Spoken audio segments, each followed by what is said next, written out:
ও যদি পাৰ ককাই ঐ ৰাইজক ঠগিব 5 বছৰ ককাই ঐ নেলাগে একো কৰিব ও যদি পাৰ ককাই ঐ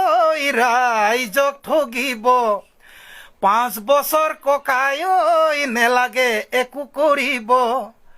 কথাষাৰ কৈ থলো ভাবি চাবি নিৰ্বাচন পালেহি ওচৰ চাপি ও ককাই ঐ নিৰ্বাচন আকৌ আহি পালেহি ও ককাই ঐ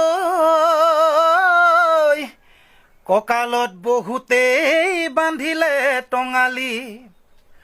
ওজন বঢ়াই ল তয়ো ককাইটি ওজন বঢ়াই ল ও ককাইটি সময়ত দাম তয়ো ভালেই পাবি সময়ত দাম তয়ো ভালেই পাবি ককাই ঐ নিৰ্বাচন আকৌ আহি পালেহি